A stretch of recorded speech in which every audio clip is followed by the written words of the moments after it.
I get going real fast. A lot of the, when I told you I get interrupted on a lot of these other older ones, when I do get interrupted, sorry, I didn't put it in Cepha, sorry. The battery got low and died on it, so I had to get the charger for it.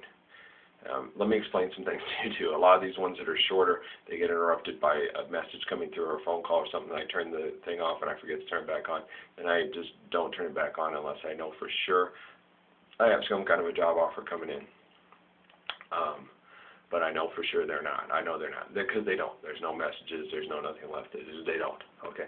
And then when I said I had some options and stuff, I went down to Walmart to shop. I had one of the managers and stuff, and he was there again, and he was nervous I was going to talk to him, and I adore him. And he was going to have to sit there and think, are they going to hire him or are they not? And it's putting him in a very precarious position, and I adore the man. I love Anthony Martinez. He worked with my nephew for a while. He's connected strongly to my family, and I adore him. He reminds me a lot of Leo Burness, and I love him. And that's the funny thing about it is you guys want me to go, they're such pussies here. No, they're not. They would love to hire me. They would love to help. The pussy is the guy telling them, you can't hire him. Yeah, it's the corporate pussy.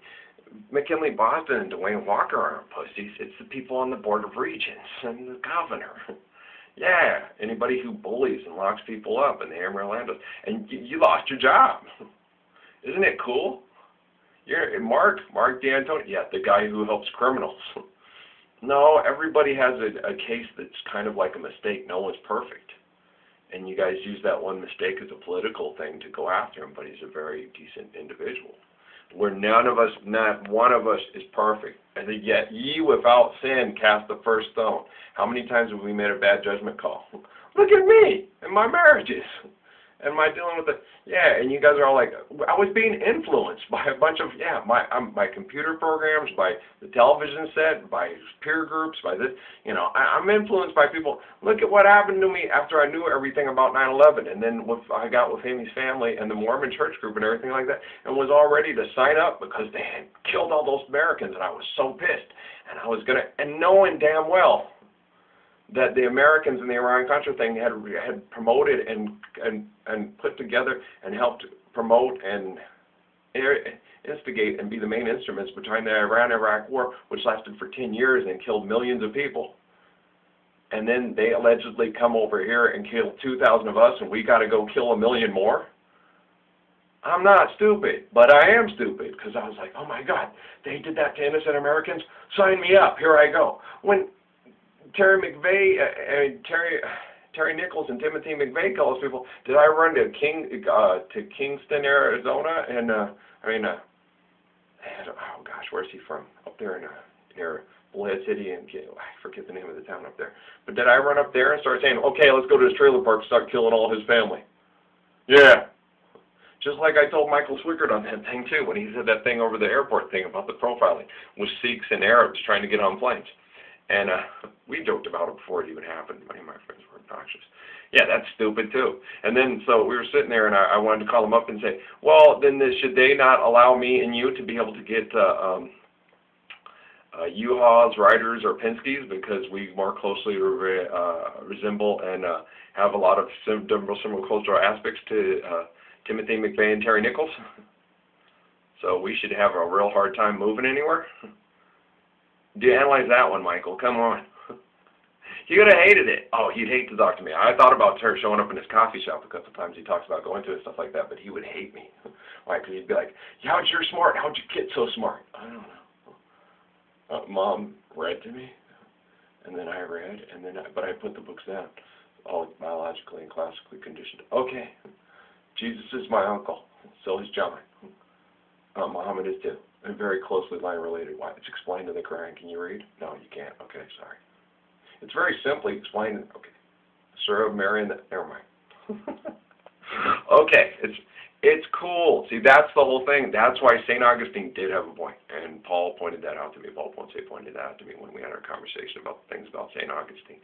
You kick his ass, he'll come into. He'll be the best man. Don't worry about him. That was then. This is now. I've kicked his ass publicly and buried. He has to be on his P's and Q's, so I've got him in check. That's Jesus. Jesus Jr. I'm not Jesus. Okay. Jesus wanted to say that too. If they had any kind of a thing, if any of you rich people or influential people or stuff had met anybody that they said was Jesus or whatever, stuff like that, he was just like, mook. It's like, why don't you go talk to Ralph? 1, he's with you all the time. 2, he's a lot like me. 3, he comes from the same family lineage and stuff like that. And 4, you treat him like complete shit, the same way those people back then treated me. So you come in, oh, it's Jesus, and then you go to my nephew and, oh, he's a crazy fucking, don't even go help him or try to, yeah, so you, how much did you impress me by coming in? Oh, the great Jesus. Like, you're a moron. But I'm not going to call you a moron. I'm going to let Ralph do it because he ought to be able to do it because you're the ones who are disrespecting him. And you guys show me, or allegedly me, who could be an actor, the greatest respect in the whole history of the world. Oh my God, the great teacher Jesus. It's like, what? Why don't you treat everybody this way? We will. Do you? No. No, that's just the guy in the trailer park. That's just the kid in the, yeah. That's why it must have been from the future, the whole thing with the Jennifer Lopez thing. Yeah. You treat everybody like they're an apostle. Yeah. Why? Well, everybody's GM, man. The original GM, not the Archie Bunker. What's good for GM is good for America. What's good for GM is good for the world. God made. And everybody's God made. Hi. Yeah. I treat everybody like apostle. Of course. What, you don't everybody. Well, not everybody acts like one. When they open their mouth and they still act like, I try to help them. Hey. Because I'm an apostle. Gee, yeah, man. Y'all came so highly recommended. I'm sorry. I'm glad to wake up in a good mood. I went to bed in a horrible mood, thinking, yeah, here we go. It still has the possibility of the 20 years. You guys are probably still could be too damaged. They still might be able to, but I seem to have some help, and they seem to be helping each other and helping each other and trying to help themselves. It's kind of like, have you ever seen that movie Thunderheart? Yeah, that's the one that Richard, thanks Richard, you remind me of Thunderheart. This is a lot like Thunderheart, and I'm a lot like Val Kilmer's character. And his dad was drunk, and he forgot who he was as far as Native American side, because he was embarrassed of his pops, and my redneck. Oh, it's the redneck in us. Yeah, well, Hebrews are rednecks. If you ever took a can of paint up to a water tower to defend your sister's honor, and that's what Moses is Moses biological did that too, but he had to do it in a more covert manner. But Moses' mother's cousin who married her, and Joseph, who's Jesus' mother's cousin, that's like taking a can of paint up to the water tower to defend their cousin's honor. They're awesome. We're rednecks. Yeah. That's the sticks. You're out in the Hicks. We're not in Rome anymore. We're out in, it's the shithole outpost of the, oh, for crying out loud. Guy told me that too. He goes, if you go to the French Riviera and to Rome and Italy and stuff like that, and then go to what they call present-day Israel, and then head out past towards where they have the Sea of Galilee, and then we go out to those places, it's a shithole. It's right on the edge of, it's like freaking No Country for Old Men. It's like going to Fort Stockton and shit. Oh, okay, sorry. It's where they send all it's where all the undesirables get sent. Oh, you got land in Fort Stockton? We got land in Beverly Hills. We're in Malibu. And like you said, if God was going to promise you land, he'd give it to you in Malibu. No, actually, give it to you in Israel. Why? Because people wouldn't kill you for it. They're all fighting over the French Riviera. Oh, smart. For people that don't like to fight. And, yeah, you get it. So you'd want promised land in a place it's like getting the girl that nobody, it's like, if you want to be happy for the rest of your life, don't make no pretty woman your wife. So from my personal point of view, get an ugly girl to marry you. Man, I saw your wife, she sure is ugly. Yeah, but she can cook, and she can suck a golf ball through a garden hose, but I ain't telling you that. And not only that, man, she has a wonderful voice. And I noticed that too when everybody talked all Yeko Ono and all that stuff. And I saw that one video they made, and he was kissing her, and she had her face like that. I was like, gosh, she has a gorgeous face when she's making love thing. I mean, she's not the most attractive woman in the world. I'll admit that. She's pretty, but she's no Beyonce or Iman or Jennifer Lopez or anything like that, or Gwen Stefani, but she's pretty. And then when she was making, he did that scene where she was leaning back like she was making love to him. She was very pretty. And I was like, wow, John, yeah, I can see that. Okay. And she has a good heart in her. And, she cared about a lot of things that he cared about, or at least she said she did. Of course, after he died, she bought more shoes than Imelda Marcos and spent more money on homes and stuff like that. So maybe she was saying a lot of this stuff just to appease John. Well, hey, you do what you say. You do what the guy says to get what he's rich and he's famous. I'll follow along with him, but I'll keep him to his. And then the whole thing. That's why he couldn't. Yeah, I know. Told you had to keep a place in London, he had to keep a place in New York. But it's women, man. They do not like to get along. And then the one kid that my kid's better than your kid. Oh God, yeah. It's the oldest thing at the time. That's why I love Jada Pinkett Smith so much. She's so cool. And she said, no, your job and his mom's job's the job to discipline Mike. It'll be the step parent. I mean, I'll support you guys, but I have to be the one that, Trey does have a point. Well, I don't want to be the heavy. You guys work it out. I'm not, okay, but no, she's the same way with, and I'll sit her down, girl, you do the same thing with Jaden and Willow. Okay, when they're being like that, if he comes along and says, I worked this out with Trey, that's for you and Jada to work out. My job is to sit there and when they come over to visit Trey or they come out and stuff like that, is to just, Jaden and Willow do have a point. And Will's like, women, fuck, help, Denzel, Ralph, get these bitches off of me. Dude, come in Jeff Foxworthy's closet. We're in here too. Shit, I ain't got man. You get loving, I don't. Shut up, Will. And then you get hugged up on all those women in Carnival and stuff like that. You can kiss my ass if you think I'm gonna feel sorry for you, like for like even 2 seconds. Yeah. Want any more sympathy from the Messiah? Speak up some more. I'll kick the shit out of you. I've been in the closet. How long have I been in the closet, guys? About 30, 20, how many years? 20, what? Okay. Yeah, I've been in here a while, bitch. They told me about it, and when I was in Sierra Vista, they came so highly recommended. No, I can never. They said she was watching. I don't believe them. No, I think people are full of shit. It's a telekinesis thing. No.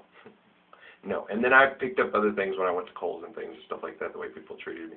But I think it was just like buying insurance on lilies in the field, shit like that. Yeah. No, I think it's just one of those things like, just in case he turns out to be important. Oh, you think? Okay, never mind. Leave me alone. You same kid, she came so highly recommended. I adore her. I think she's beautiful. I think she's really sweet. I think a lot of people like her too, but I'm not interested. Obviously, she has a boyfriend. Why would you be interested in anybody that has a boyfriend? I was the same way. I sat there and said that when she was married. Leave me alone about the whole Jennifer Lopez shit. She's married. I don't want to talk about it. Everybody's like, but, I don't care if you can see into the future. I don't care if you can see what's next pair of shoes I'm going to buy and shit like that, or what I'm going to do. Leave me the fuck alone. I think you're creating your own present and future states by your own group, everybody getting together and figuring out the future and finding out the future. So Ralph can end up with Jennifer Lopez. I don't think so. Because this is like pissing me off. And it's like, I'm getting to that point where it's like, no, I'm a setup man. And I told you guys I'm the setup man. Why? Well, because a man can only take so much bullshit, and then it's like, no, what? I'm sorry. I'm sorry, too. You came so highly recommended. That's where I get.